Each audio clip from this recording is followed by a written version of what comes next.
Delhi airport पर कल के मुकाबले आज हालात बेहतर। इंडिगो की कुछ उड़ानें शुरू, लेकिन कई फ्लाइट्स अभी भी कैंसिल। दिल्ली एयरपोर्ट ने जारी की एडवाइजरी, कहा धीरे धीरे शुरू हो रही इंडिगो की फ्लाइट्स की जानकारी कंफर्म कर ही एयरपोर्ट के लिए निकलें। शुक्रवार को इंडिगो के 1000 से ज्यादा फ्लाइट्स कैंसिल हुए। देश भर के एयरपोर्ट्स पर हजारों यात्री परेशान रहे। इंडिगो के सीईओ पीटर एल्बर्स ने वीडियो संदेश जारी कर संकट पर खेद जताया। कहा संचालन में पूरी तरह से सामान्य हालात बनने में 10 से 15 दिसंबर तक का वक्त लगेगा। इंडिगो संकट को लेकर केंद्र सरकार ने हाई लेवल जांच के आदेश दिए। 72 घंटे के भीतर सब कुछ ठीक होने की उम्मीद जताई। इंडिगो के खिलाफ सरकार ने बनाई हाई लेवल जांच कमेटी। 15 दिनों के भीतर डीजीसीए की रिपोर्ट सौंपेगी जांच कमेटी। नागरिक उड्डयन मंत्री राममोहन नायडू ने कहा जवाबदेही तय की जाएगी। भविष्य में इस तरह की दिक्कतों को रोकने के लिए कदम उठाए जाएंगे। यात्रियों की सुरक्षा सबसे बड़ी प्राथमिकता। इंडिगो संकट के बीच डीजीसीए का बड़ा एक्शन। वीकली रेस्ट वाला फैसला तुरंत प्रभाव से वापस। क्रू मेंबर्स की छुट्टी वाली गाइडलाइंस वापस। संकट के चलते इंडिगो को डीजीसीए की वन टाइम छूट। 10 फरवरी के बाद फिर से नए नियमों का पालन करना होगा। हर 15 दिन में इंडिगो एयरलाइंस डीजीसीए को रिपोर्ट देगी। मुंबई के लिए स्पाइस जेट अभी भी अधिक किराया वसूल रही है। दिल्ली से मुंबई की फ्लाइट का किराया 46,000 रुपए। 2 दिन के दौरे के बाद शुक्रवार रात मॉस्को लौटे रूसी राष्ट्रपति व्लादिमीर पुतिन। एयरपोर्ट में विदेश मंत्री डॉक्टर एस जयशंकर ने एक सी ऑफ किया। राष्ट्रपति भवन में पुतिन के सम्मान में रखा गया डिनर। पीएम मोदी और पुतिन साथ साथ आए नजर। पुतिन के डिनर में नेता प्रतिपक्ष राहुल गांधी और मल्लिकार्जुन खड़गे को नहीं बुलाया गया, लेकिन कांग्रेस सांसद शशि थरूर को बुलाया गया। भारत रूस के बीच 19 समझौतों पर मुहर लगी। 2030 तक $100 बिलियन के द्विपक्षीय व्यापार का लक्ष्य।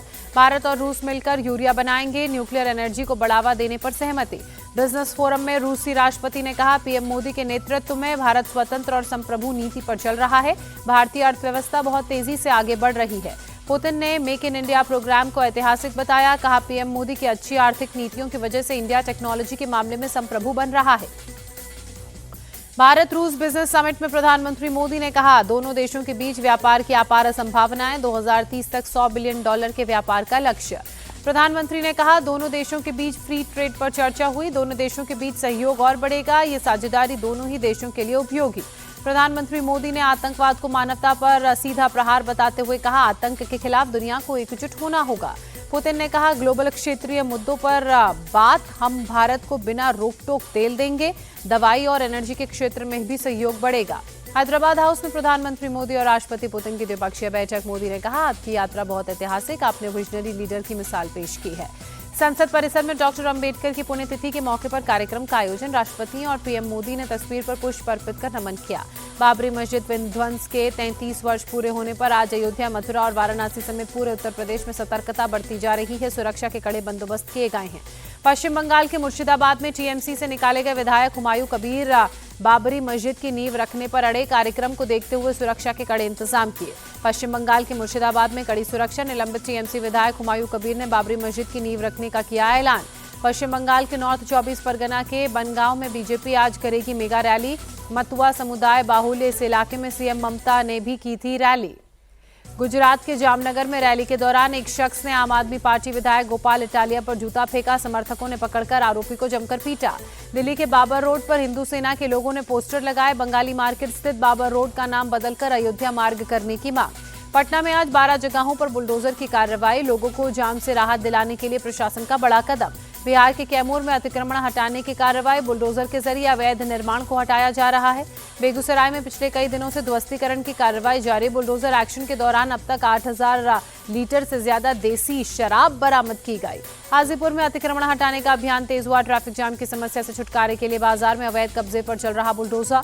अररिया जिले के शिक्षिका शिवानी वर्मा हत्याकांड का बिहार पुलिस ने खुलासा किया। सुपारी किलिंग में गलत पहचान की वजह से शिक्षिका की हत्या हुई। पटना में फर्जी केंद्रीय जांच एजेंसी पहचान पत्र के साथ 2 आरोपी गिरफ्तार। पटना एयरपोर्ट परिसर में दोनों संदिग्धों को पकड़ा गया। केंद्रीय गृह मंत्री अमित शाह ने गुजरात दौरे के दौरान सानंदर में अगथाला बायो सीएनजी और उर्वरक संयंत्र का उद्घाटन करने का भी कार्यक्रम। बीजेपी अध्यक्ष जेपी नड्डा आज 2 दिन के दौरे पर झारखंड जाएंगे। कई कार्यक्रमों में शिरकत करेंगे। दिल्ली के जाफराबाद इलाके में स्कूटी में टक्कर के बाद हुए विवाद में फायरिंग। पुलिस ने 3 आरोपियों को गिरफ्तार किया। दिल्ली के संगम विहार में लॉ स्टूडेंट की चाकू मारकर हत्या। रिश्तेदारों ने मिलकर युवक पर हमला किया। यूपी के औरैया में पुरानी रंजिश को लेकर कई राउंड फायरिंग हुई। एक व्यक्ति गंभीर रूप से घायल। फरीदकोट के सुखनवाला हत्याकांड का पर्दाफाश, पत्नी के प्रेमी और तीसरे साथी ने मिलकर साजिश रची थी। एक आरोपी मुंबई से गिरफ्तार। जयपुर में महिला की जैकेट से गिरे 50,000 रुपए, एक बाइक सवार पैसे लेकर हुआ फरार। बहरोद में पुलिस थाने के सामने नर्सिंग छात्रा की गला रेतकर हत्या, मृतका के पिता ने लगाया अपहरण कर रेप करने का आरोप। मध्य प्रदेश के छतरपुर में एक गाड़ी की ट्रक से टक्कर, दर्दनाक हादसे में 5 लोगों की मौके पर ही मौत हुई। 2 लोग अस्पताल में इलाज के लिए भर्ती कराए गए। श्रीनगर में डल लेक के पास एक बाइक में आग लगी, देखते ही देखते पूरी बाइक जली। केरल के कोल्लम में बन रहे नेशनल हाईवे की दीवार सर्विस रोड पर गिरी, एक स्कूल बस समेत कई गाड़ियां सड़क में फंसी। दिल्ली के इंडिया गेट इलाके में बेहद खराब श्रेणी में एयर क्वालिटी इंडेक्स 311 दर्ज किया गया। आसमान में धुंध की परत छाई।